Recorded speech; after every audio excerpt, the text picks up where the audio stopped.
मैंने 25 जून 2020 को ज्वाइन किया था, ठीक उससे पहले जब क्रिस ने किया था। और जाहिर है उसके बाद मैंने उसे फॉलो किया। वो और मार्टी, तुम लोगों ने मुझे कोविड के दौरान संभाला। अगर तुम और मार्टी नहीं होते और अगर मैं साइन इन करके हर दिन तुम लोगों को न देखता, तुम्हारी लाइव्स न देखता, थोड़ा बहुत इंटरेक्ट न करता, क्योंकि मैं कभी कभी मैसेज करता था। मैं बहुत ज़्यादा न्यूज़ देखता हूँ, तो जब भी कोई ताज़ा खबर आती है मैं हमेशा क्रिस को मैसेज करता हूँ और कहता हूँ, क्रिस भूकंप आया है, क्रिस प्लेन क्रैश हो गया है, क्रिस। मैं हमेशा उसे बताता हूँ ताकि शायद उसकी लाइव्स में थोड़ी और वास्तविकता आ जाए जब वह कहता है, ओ किम ने मुझे अभी अभी मैसेज किया, एयर इंडिया का प्लेन क्रैश हो गया। और मैंने ये खबर अपनी न्यूज़ पे देखी और मुझे पता था कि शायद क्रिस ने ये नहीं देखा होगा, तो मैंने सोचा कि मैं उसे बता दूं, क्योंकि हमारे ऑन पैसिव में इतनी बड़ी भारतीय फैमिली है। ये वाकई में बहुत ही अद्भुत है। मुझे इसकी शुरुआत 2020 में हुई थी, जब मैं ऑनलाइन कमाई करने के विभिन्न तरीके ढूंढ रहा था। तो उन दिनों की सबसे बड़ी खबर थी आर्टिफिशियल इंटेलिजेंस। तो मैं गूगल पर आर्टिफिशियल इंटेलिजेंस और ऐसी ही चीजें सर्च कर रहा था और अचानक ऑन पैसिव सामने आया। मैंने सोचा ये क्या है, और उस समय तक 1 से 1000 लोगों ने मिस्टर ऐश को 90 सेंट और चुका दिए थे। तो मैंने अपने बेटे को मैसेज किया, असल में मैंने उसे कॉल किया और कहा, डैनियल इसे देखो और मुझे बताओ कि तुम क्या सोचते हो। और सबसे पहले उसने वापस आकर कहा, डैड, उसने कहा ये शायद एक घोटाला है। और मैंने कहा, बेटा, मैं हमेशा उसे बेटा कहकर बुलाता था, डैनियल उसका नाम है। लेकिन मैंने कहा, बेटा सुनो, 1000 लोग इतने पागल कैसे हो सकते हैं, इतने बेवकूफ कैसे हो सकते हैं, सोचो तो सही। कोई तरीका नहीं है कि 1000 लोगों ने ऐश को अपनी सेहत के लिए $27 दे दिए हों। मैंने कहा, समझ रहे हो, ये बहुत सारे पैसे हैं। तो खैर, मैंने 1 हफ्ते तक देखा कि क्या हो रहा है और सब कुछ चलता रहा। और कुछ समय बाद मैंने बस कहा, सुनो, अगर मैं इस मौके पर नहीं कूदा तो मैं हार जाऊंगा।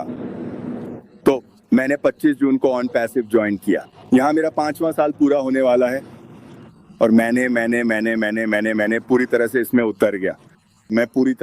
उतर गया। मैंने बस कहा, हे भगवान। फिर अचानक और मैंने ऐश का वेबिनार देखा, उसका वेबिनार। और मेरी माँ ने हमेशा मुझे सिखाया कि किसी इंसान को कैसे पढ़ना है, उनकी आंखों को देखो। और मैंने ऐश की आंखों में देखा और मैंने खुद से कहा, मैं उस पर अपनी पूरी संपत्ति दांव पर लगा सकता हूँ, क्योंकि जिस तरह से वह सामने आया, उसकी ईमानदारी, उसका दिल, यह मेरे लिए बहुत ही प्रभावशाली था।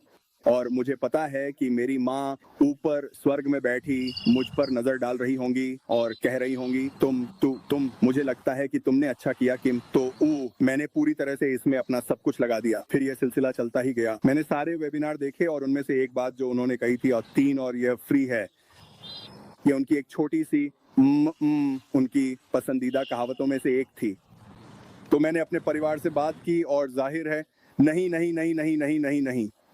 और फिर अचानक मैंने सोचा, अगर मैं पहले अपने परिवार की मदद नहीं करती, रूबी और मैं तो ठीक हैं, तो मैंने सोचा अगर मैं पहले अपने परिवार की मदद नहीं करती जिन्हें सच में ज़रूरत है, तो मैं यहाँ कर क्या रही हूँ। तो मैंने जाकर 3 और स्पॉट्स खरीद ली, 3 और निष्क्रिय खातों पर अकाउंट्स। तो मैंने खरीदे, ठीक है, एक अपने जीजा को दूंगा, एक अपनी साली को, एक अपनी बेटी या नातिन को, और फिर जाहिर है मैं अपनी पत्नी को भी ज्वाइन कराऊंगा। तो कुल मिलाकर हमारे पास 4 अकाउंट्स हैं। तो मैंने सोचा इससे मिल्स परिवार की समस्या हल हो जाएगी, साथ ही इससे न्यू मार्केट में भी मदद मिलेगी जहां हम रहते हैं, क्योंकि ऐश हमेशा कहते थे कि आपको सिर्फ एक अकाउंट चाहिए। और मैंने सोचा अगर मेरे पास 4 अकाउंट्स हैं तो मैं और कितना कुछ कर सकता हूं। और मैं जानता हूं कि बहुत से लोगों ने बहुत सारे अकाउंट्स खरीदे। मैं इससे सहमत नहीं हूं। मुझे लगता है जैसे ऐश ने कहा, एक ही काफ़ी है। तो हम आगे बढ़ गए। अब मैंने सुना हे हे हे हे, और जब मैंने वो सुना तो मैं हंस पड़ा और मैंने सोचा अब ये एक ऐसा आदमी है जो शायद कहीं आगे जाएगा और उसके पीछे बहुत सारे लोग चलेंगे, क्योंकि वो जोशीला है वो तेज आवाज में बोलता है। वो बहुत मजेदार था। मुझे पता है कि वो और मार्टी एक दूसरे की काफी खिंचाई करते हैं, लेकिन क्रिस, तुम मैं ये कह भी नहीं पा रहा हूँ कि कैसे कहूँ। मैं भावुक नहीं होना चाहता, लेकिन तुम और मार्टी, तुम दोनों ने मुझे कोविड के दौरान संभाला। अगर मैं तुम लोगों को नहीं देखता अपनी सेहत की समस्याओं के साथ,